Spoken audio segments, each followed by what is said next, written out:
Hello. Hello there, Miss Amber. Hey, Actually, hey. Welcome, Dr. Amberfield. Dr. Amberfield. Yes, thank you so much.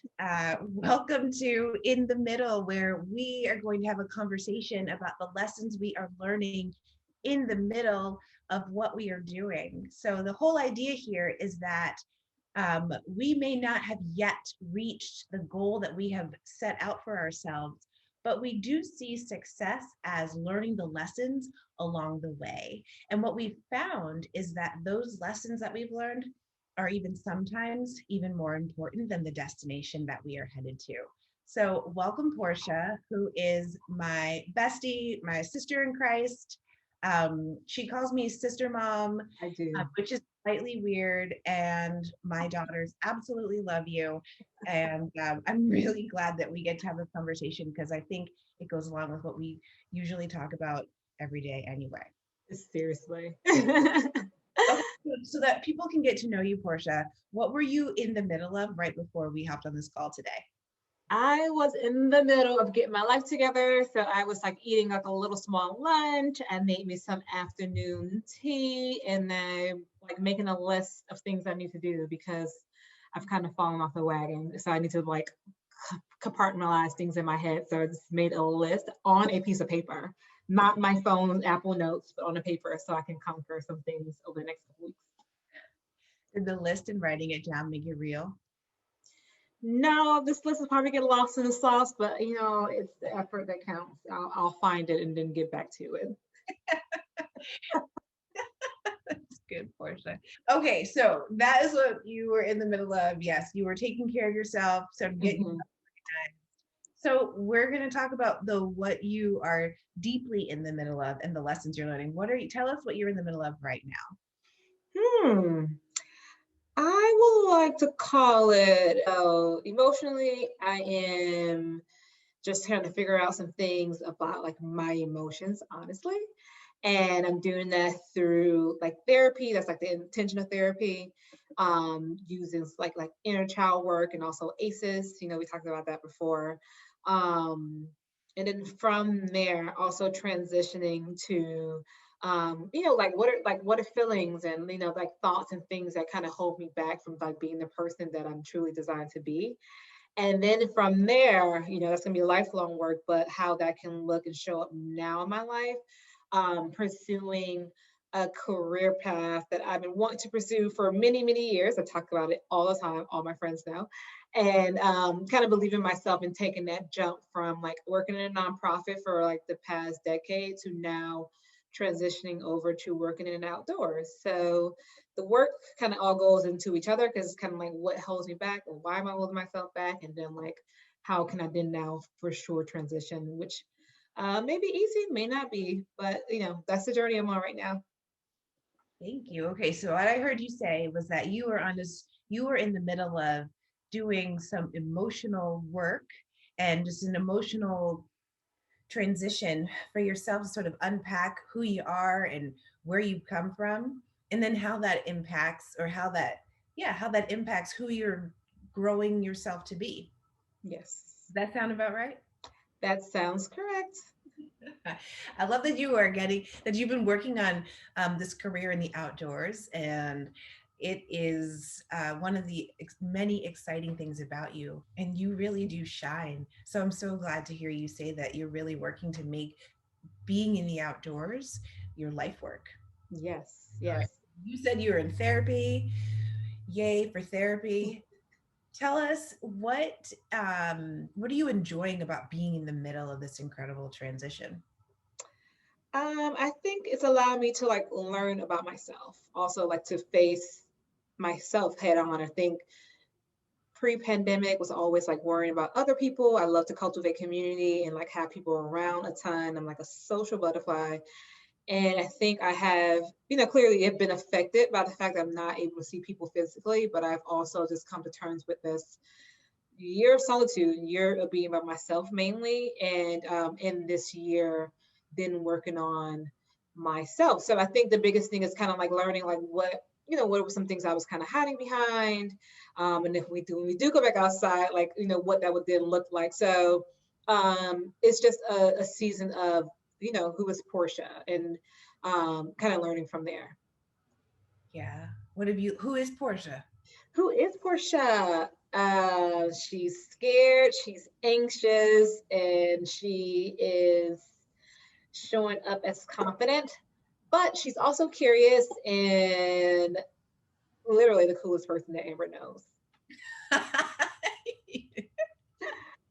Now, I like to, yeah, I like to kind of tell jokes to kind of pivot, but yeah, Oh, you know better. Wait, did you just say that you tell jokes to pivot? yeah. Ooh, I like that realization. Thank you for putting that out there because I'm sure that people who are watching also can relate to the fact that when things get uncomfortable, you try to pivot with a joke. But I appreciate what you shared about how you're sort of holding a couple of things all at the same time, the fear and the anxiety along with the confidence and the faith to move forward. Yes. I think that sometimes we feel like it has to be one or the other, but the way that you're sort of managing both of those or navigating the work that you're doing with all of those emotions also speaks to what I think is real. Yeah, I think, the definition of being brave is doing things afraid. And I think that's important that we have to recognize that there's always going to be an element of fear when we're in the middle of something that we may not be sure how it's going to work out, or even like we're not even sure what's going to happen. That fear is there and it can even drive us at sometimes. Yeah, for sure. Tell us, Portia, what is something that, so in the midst of this journey, that has surprised you about yourself, or has even just really let you know who you are? I think the biggest surprise has been the solitude part. I think I present myself as a very extroverted person, but I remember in doing some inner child work, remembering that I think I was supposed to be very shy and introverted, but it was like something with my environment that caused me to not be this way. It was almost like a shame that made me like, all right, I need to talk. Because if I'm going to be quiet, people are not going to listen to me, they're not going to talk to me, I'm not going to be cool. So let me find a way to be expressive. Typically with my words and my actions, if you will see me in person, it's very much very loud. And I think coming back to myself during like periods of solitude has allowed me to be like, oh, like I remember this little girl. She was very much like in a shell. And I think that it's, kind of shows the duality of my personality. Like I can be someone who is outspoken and very out there, but then also like once I got to like really dig in and know myself, it's like, oh no, actually like you can thrive by yourself because like that's kind of what you really truly desire. And that was a very interesting thing because I always thought I needed to be around people, and also like being alone with your thoughts. That's a very hard thing to do. Like there's times I have to remember like I can stop the work. So like on the weekends I won't do the work. I won't journal. I'm not gonna sit here and think about like what's triggering me or anything. Like you can stop the work because it's very much um it's not a destination. Like I would never be like, fully healed or fully sure of all the things I'm seeking. So, kind of taking away this whole goal oriented mind, that's also something I'm kind of grateful for. I'm like learning how to be in solitude, get to know myself, but also be true to myself by saying like, okay, like you can actually take this slow. And I actually have been taking it slow. And it's been great. It's been a really great journey. Well, congratulations for that, Portia, about the journey to be on your own. But you've grown from that. Yes, yes, yes. I think Sorry, go ahead. the realization of it like had to be known and just spoken and true. I think if you don't call it or name it, Mhm. it could get kind of sticky. Like it's like, all right, it's the uncertainty of not naming it was something that I have to kind of deal with. And I think when you name things like, oh, so this is going to be like a year solitude, or like I'm going to be in this for a while, that kind of helps. It doesn't make it easy. It just helps. Wait, say more about that. How did it help? I think if you're just like, it helps because it puts like a framework about it around it. You're not just like openly floating around and like when you don't know what you're doing, is that also can be a little uncomfortable, or you're just like subconsciously doing something. It's like I'm consciously living this or consciously doing this versus like not. So if I name it, I can like whenever I'm like feelings or thoughts arrive, I can when I name it, that helps tremendously versus just like wondering like what that is or even being like and being so uncomfortable with it you can't deal with it. I can deal with it now that I know what it is. Yeah. Portia, while you were talking, I was also thinking and wondering about you and even for myself, that when we're in the middle of something uncomfortable, that when we name it, does it help us recognize that it's not going to be uncomfortable like this forever? Yeah, for sure. And that we're going to get past this. These trials and these challenges will come, and then they'll go. They can't and don't last forever. You know, this feels really hard right now, and this is really challenging me.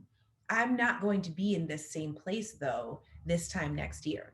I might not even be in the same place next week. Sometimes when I'm like at a down spiral, I think about like, what am I putting my trust in? Like, am I thinking literally if I solve the whatever it is that I'm trying to solve for, that I'm going to be okay? It's like, no, like that's not like I kind of need to get out of that, you know, like in the event that you do get like financial assistance, like is that really going to solve like your soul's yearning? It's going to definitely help, but it doesn't like just magically help things disappear.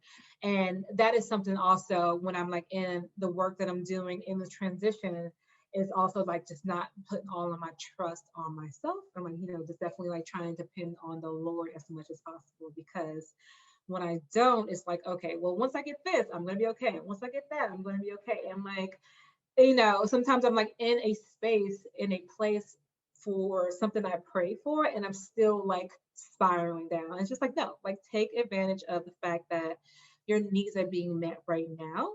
And you know, is understand where that where this came from. And like you said, the trials and tribulations are gonna still come, but a lot of it is like internally. So just wavering and like kind of getting past that has also been very helpful. Well, thank you for that word, Portia. Okay, so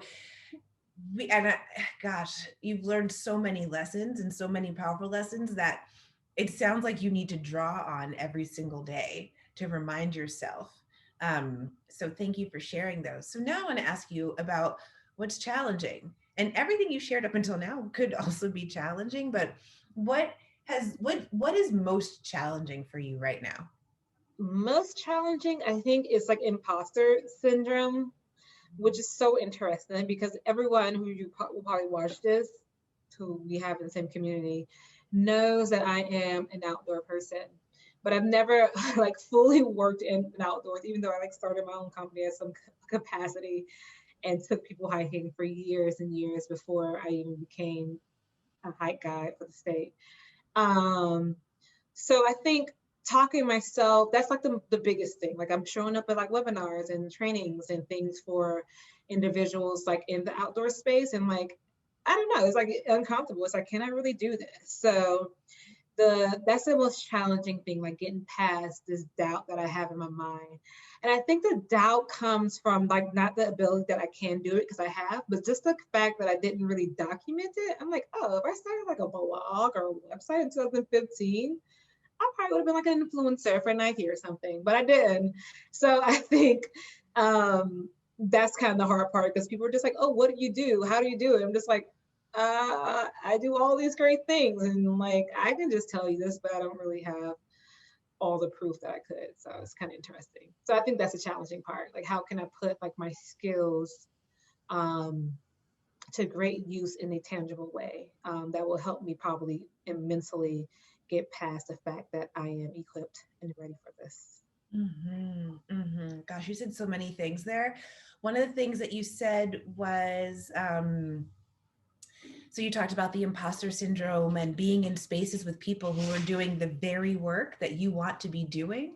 And looking at yourself and wondering, like sort of sizing yourself up against those people. And then when we're in the middle of something, or in the middle of the transition that you're in, and I kind of, it reminds me of being in this, in the middle of sharing ministry. Just as a side note, I was looking on Instagram. Goodness Lord, we know Instagram is just Your favorite place? no, no, no, no, where dreams can go to die, right? And I started looking at a number of different women's ministries, and are women who've started ministries, and I was like, and I had that little, that little feeling in my chest, like, like, oh wow, look at their site, and look at these Bible studies they've created, and look at these journals. And at the same time, I thought, well, I think we can also hold and say that's great. They've done, like, they went through their process and they did that. And who's to say that we too won't go through that same process? You know what I mean? Like, what we're creating is what we are specifically here to create. And Hmm. timeline for us is different than whatever somebody else's timeline is. Yes. Right. And the fact that you even put yourself in those spaces is an important part of the process of being in the middle, because it's saying you have a commitment to learning and seeing what other people are doing. Right. Yes. So I hear you that it's really challenging, because when we're on our own timeline, like, we want things to happen right now. I want this, I want all these ideas that are in my head and all the ways that I think I could be doing things. I want them to all come out and be executed right now. But that's just not the timeline. And that, Yes. I feel like that has to be okay. Yeah, and that's true. I think that you're kind of getting at, like, when you're in the middle, a lot of that doubt can happen because, like, once the idea was first thought of, it was very much a lot of confidence in it, right? But like in the middle, things kind of get a little blurry, like you start off with a very concrete thing in mind, something that we're like equipped and powerful to do, and probably are already doing it. But somewhere along the middle, you're just like, oh no, oh no, I can't do this. Like, what am I thinking? And I guess like at the end, we can definitely see like what that will look like that dream that is now realized. Like, it definitely can happen. It's just like in the middle part, I think things get a little squishy. But I continue, yes, like you said, show up. I may lead a hike. I may do, a lot of things like in that middle part of it to continue going towards that goal, but doesn't mean that like those feelings of like doubt definitely, they creep in very easily. Oh wow. I just thought of something that um is interesting, that when we're in the middle, and it may start with an idea of something that we feel really confident about, but what's beautiful is that our ideas grow from there, and the more that we work on and speak to and stay true to what it is we see for ourselves, the more that it grows. It sounds like you're being an incredible steward of this gift that God has given you to love the outdoors and share the outdoors with more people. And Mhm. so the more that you steward and respond to what he has shared with you and the gift that he's given to you, then the more he's going to give you. Mhm. Those are those ideas that that he's starting to place on your heart, that do feel scary, because you're like, oh wow, this is more than I had ever thought. And at the same time, when these ideas come up for us, I think that it also speaks to, what we will eventually be able to do. There's something that we can look out towards and look forward to, then we'll get there. And I think, like, in our faith, we also can recognize that we may not know how we're going to get there, but trust that we will be able to, right? Like, you got a vision, Mhm. we can trust that we're going to learn what we need to learn and take the steps we need to take in order to get there. But I think that we could look at, as challenging as it is to have these ideas that feel bigger than we could have, bigger than us, the fact they are there, I think, speaks to what you've done so far, and and how well you've stewarded what you've been given so far as well. Otherwise, you could be stuck. You could still be working on something that the Lord gave you to do last month. But I think that this visioning could really be speaking to being on a journey and being on a path, in you're moving in the right direction. Exactly. And I love that. Like if you keep coming back to it, in certain ways, certain aspects, like even in your, like in my unbelief, I won't say your, and my unbelief, like it just continues to show up. So now it's just like, all right, Lord, like what are you telling me? Like what can I do?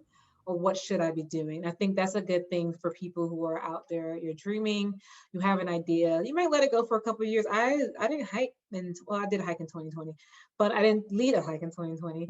You take a break and like you still like come back to it. I think that's another thing to kind of realize. Like if something just keeps knocking at you and it's like relentless, like continue to show up. And like regardless if that's like a year or 5 years or 10 years later, like just know that, there'll be time when you're ready. We know that according to God's timing, we need to be ready and needed for the moment in order to be able to show up in the best way that we possibly can. Okay, Portia. So I love you so much. How can we pray for you?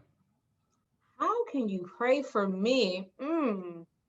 I think sometimes I don't even know what to pray for myself. So just that God would just reveal like what my prayers should kind of look like what are the things that I can pray for his will. Because I think a lot of it's just always based off of me. I'm just like, Lord, please grant me this, blah, blah, blah. And I'm just like, does he really want that for me? Or is that something I want for myself? Or do I already have it? So I think sometimes being in the middle is gonna be like a little blurry on like what my needs are. So kind of praying that I understand what my needs are and like how can I actually voice that. Yeah, just like confidence in myself to like truly believe that I am equipped and ready. I love that. We will absolutely be praying for that. I love how you said that you would even know what your needs are and that your prayers would be in alignment for God's will for you. Mm. We will certainly be praying for you in that way. All right. And so my last question for you is in 6 months, I'm going to come back and let everybody know what you're up to. And so, in light of our conversation today, what am I going to tell everyone about what you're doing and what you're in the middle of in 6 months? Mm. I will be in the middle of Utah leading a group on a 7-day excursion through one of their coolest national parks as uh, a leader for a top sportswear organization. Okay. Yes, ma'am. Okay, yes, Portia. Okay, well, everybody, come back in 6 months where we can update you all to let you know that Portia is indeed leading outdoor excursions for a top outdoor wear company in one of the most beautiful national parks in Utah. And we might even film from there because that's clearly where I will be. Totally. All right, Portia, thank you so much for taking some time to chat with me about the lessons you're learning in the middle of your journey. And for all of you who are watching, thank you so much for spending time with us as well. We're all in the middle of something, and it's so important to take a moment to pay attention to the lessons that we're learning because they strengthen us and support us along the way and help us when we're in the middle of whatever we're in the middle of next. So go ahead, let us know, what are you in the middle of and what lessons are you learning in the comments. Thanks.